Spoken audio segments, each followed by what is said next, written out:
Hi again, folks, and welcome back to NTI's Japan Real Estate Property Investment Podcast. I'm your host, Ziv Nakajima again. Great to have you back with us today. We've got another exciting interview lined up. With us on the line from Tokyo today is Kevin Elliott, originally from the UK, and he's been living in Japan for quite some time now.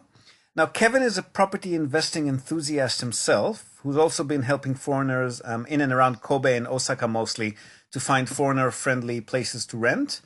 But what we'd like to talk to him about today is his latest venture, which he's launched a few years ago now, a very innovative platform called JPI, Japan Property Investments, which enables foreigners or expat investors dip their toes into the Japanese property market at very affordable entry levels. But I might let him take it from here. Kevin, thanks so much for joining us today. It's a pleasure having you on the show. Thank you, Ziv. It's wonderful to be here. Cheers. So before we get right into it, could you maybe tell us a little bit about yourself? How and when did you actually end up in Japan? Sure, absolutely. So I came to Japan in 1998, a long time ago now.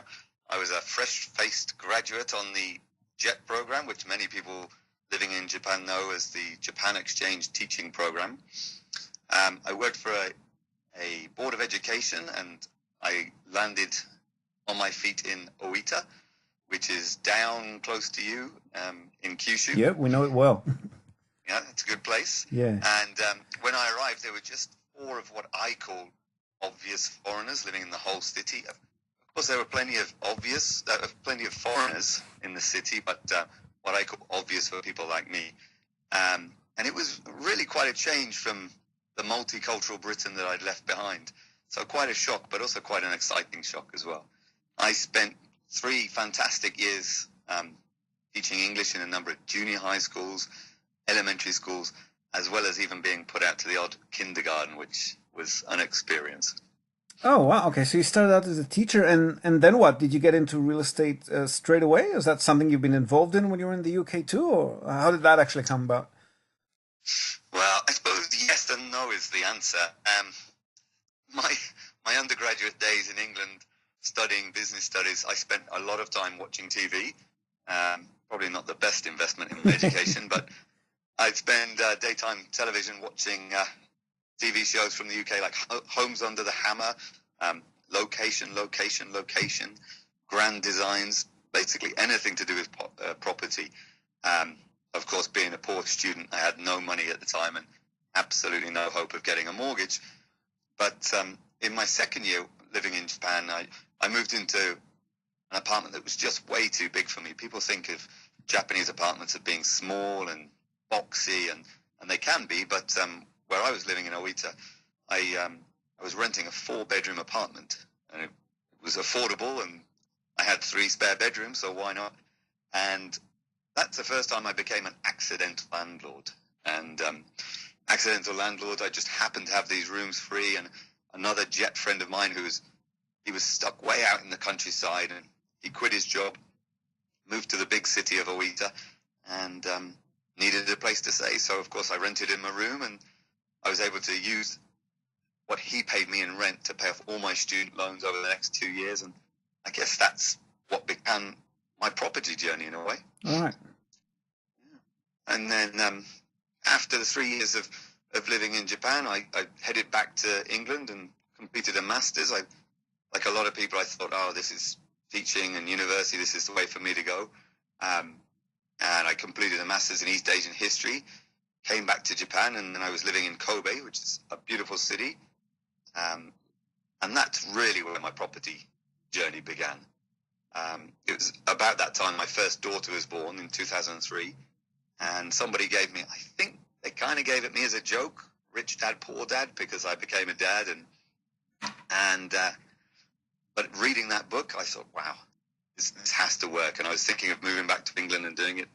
And then I looked around at the Japanese market and just huge untapped potential. So I purchased my very first 3-bedroom, a 3LDK, a 3-bedroom apartment. Had really low monthly fees, and I was one of the first people to start doing room shares. So I had a 3-bedroom apartment with 3 tenants in there and rented it out in short 6-month contracts. This was way before everybody else was doing the home shares. And when it was full, I was grossing around 15%. And of course, all of those properties went back into the deposit for property number 2, which was a small 2-bedroom apartment. You've studied Rich Dad, Poor Dad very well. Yeah, just reinvest. But this time, I'd learned I didn't want to do any more house shares, so this time I rented out to a couple. Still, the returns were over 10%, and then later in that year, I bought a very small 5-apartment building in downtown Kobe. So just in 2 short years, I suddenly exploded into property. I had three properties in my name, and I had 9 tenants, so I was doing really well. And about that time, I decided a little diversification was a good idea, and the yen was very, very strong, and the UK housing market had crashed, and it was very low. So I thought, okay, this is the time to buy something in England, and I bought what I call my Plan B property. It's a lovely little property. I hope I never have to live in it, but now I have that property in the UK. So that's a nice little way to start off in property. Okay, so yeah, I mean 15% in Japan. We haven't seen that for quite some time now, have we? Yeah. No, okay. It's getting harder to achieve that. Definitely. Okay, and then with JPI, what's the story there? I mean, obviously the service that you offer is a bit different to the typical seller, agent, buyer model. So how does that actually work? Yeah, well, I've been following UK property, and there was a company called housecrowd.co.uk, a really interesting property idea where they sell shares in a house. And I've been talking to my good friend Sim Cook a lot about property. He's an Australian. We worked together down there in Kobe, and he owned a number of properties in Australia and also had one up in Hokkaido in Niseko, which I'm sure a lot of your listeners are familiar with Niseko. So we had a lot in common, and we both had growing families and enough property to keep us going. But what we really wanted to do is start to build a full-time business around property. And so at that time, with a couple of friends, we spent some time investigating crowdfunding and joint ventures. And as a result, Japan Property Investments was born basically in 2016, our other little baby. As these things happen, only Sim and I ended up with the business. Our friends both decided to do other things, but we started with 2 properties that Sim and I bought in the company structure. We have a legal company here in Japan, and then we sold shares to our friends and family, and this raised enough money to buy property number 3 and then number 4, and currently we have 5 properties within the JPI company. Okay, this is good stuff. So this is all shares, so essentially like crowdfunding or more like a joint venture type arrangement? What's the minimum amount for anyone who actually wants to participate? Yeah, it's exactly that. It's crowd equity funding. So JPI buy the property in cash, or we take a small loan, depending on how things are going, and then we seek investors to buy the shares in the property. And we offer 3 levels. So level 1 is the associate level, and it starts at 100,000 yen, or roughly $1,000 or $800 somewhere, depending on the exchange rate. And for that, you're guaranteed 3% return on your investment, whether the tenant moves in, is there, or moves out, or whatever happens. You get 3% for your 100,000 investment. Then we move on to level 2. And level 2 we call partnership level. Here the minimum investment is 2 million yen, so around 15 to 16,000 US dollars. And the returns can be up to 7%, depending on the property that we partner on and the market conditions. So, and then the final option we offer is level 3, and that's straight out ownership. So here the investor purchases the property outright with JPI assisting and ensuring everything runs smoothly, and then JPI can manage the property, or we can leave it to you to manage. It's up to the level 3 investor there. So currently we don't have any level 3 investors. All of our investors are either level 1 or level 2, so they're associates or partners. Well, the level 1 and level 2 is really where your model is very unique, isn't it? I don't know anybody else offering this sort of thing. Yeah, I don't see many other companies offering this sort of low-level, easy start in property investment as we do. Okay, and then, like you said, you also handle the management and everything that goes with it, right? Yes, I've been in Kobe, invested in Kobe since 2003, so getting on for 16 years now. And we've got a network of buying agents, of course, a network of letting agents, and all the building management people we ever need. So actually, the first 3 properties I owned in Japan, I self-managed, and that was an awesome learning experience. I learned so much about managing a property, what to fix, what not to fix, where to spend money, where to avoid spending money. But I also learned that my time is better spent talking to letting agents and investors instead of talking to tenants. So. Oh yeah, absolutely. I mean, that's been exactly our experience as well. I mean, you've got all the normal headaches of dealing with the tenants directly, and there's so many, all these smaller and bigger nuances related just to the way it's done here in Japan, and that's so different from what we as expats are aware of or trained in. It's just not worth the hassle, is it? Absolutely not. Yeah. So yeah, managing the managers definitely, rather than be hands-on, is a lot easier. Okay, and then after 5 years from purchase, investors also have the option to exit and sell their shares, right?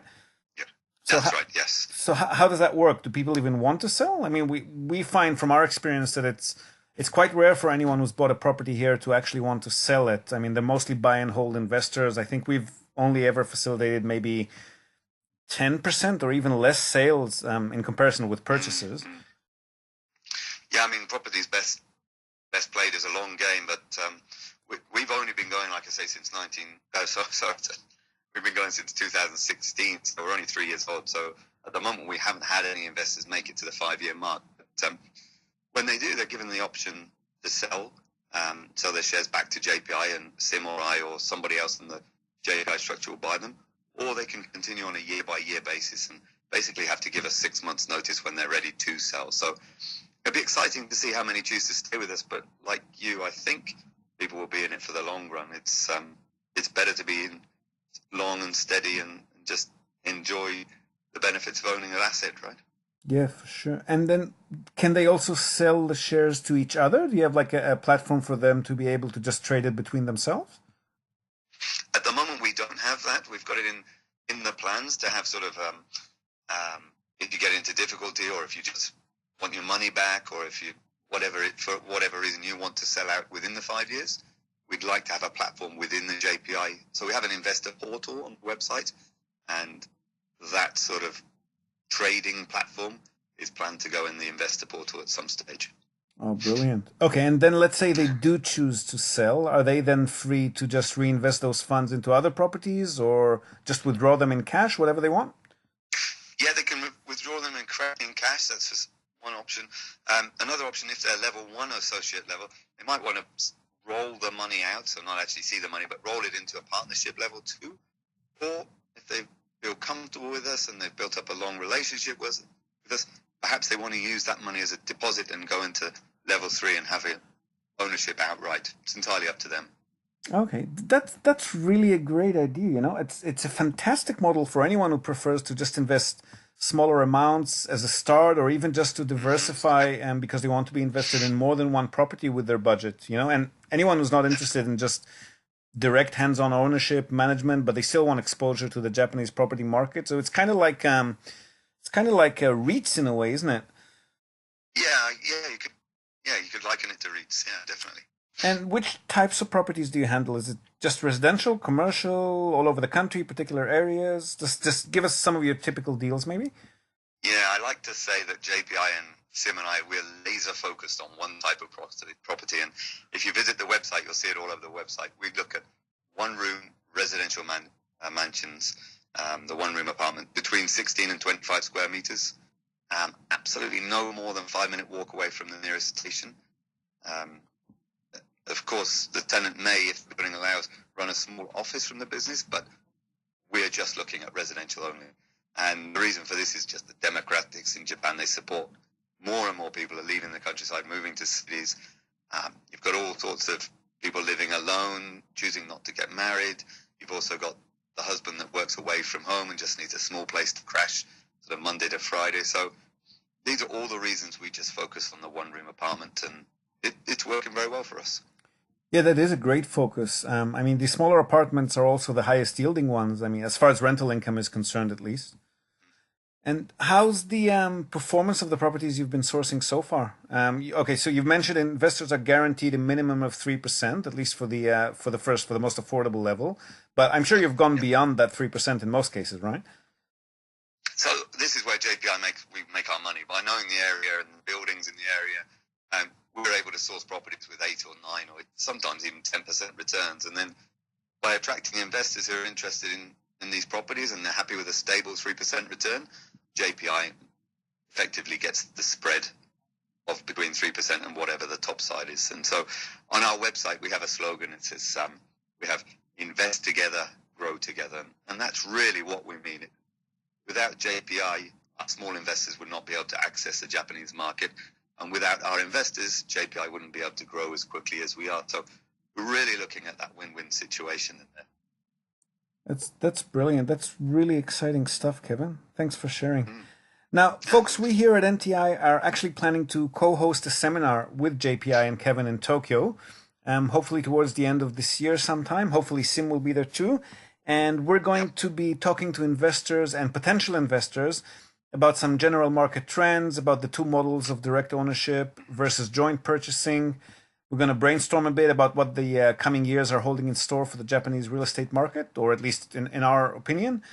So watch this space. We're going to tell you exactly where and when this is happening, so you can come and meet us the old school way, face to face. We're thinking probably around the end of July or beginning of August. We'll keep you posted. Kevin, thank you so much for your time today. It was a pleasure speaking with you. Thank you, Ziv. Yes, and hopefully the seminar takes place, and I'll be there. I'll try and get Sim out of Kobe, but that might be hard to do, but we'll see how it goes. But thanks very much for having me, Ziv. Thank you. You too. It'll be great to meet you then if possible. Folks, that's probably it from us today.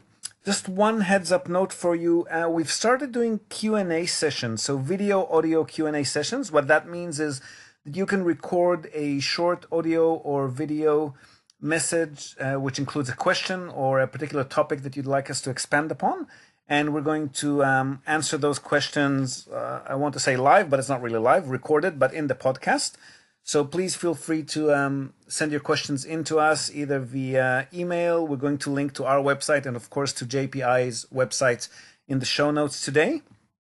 And send in your questions, give us your comments, let us know what you thought about this episode, about the podcast in general.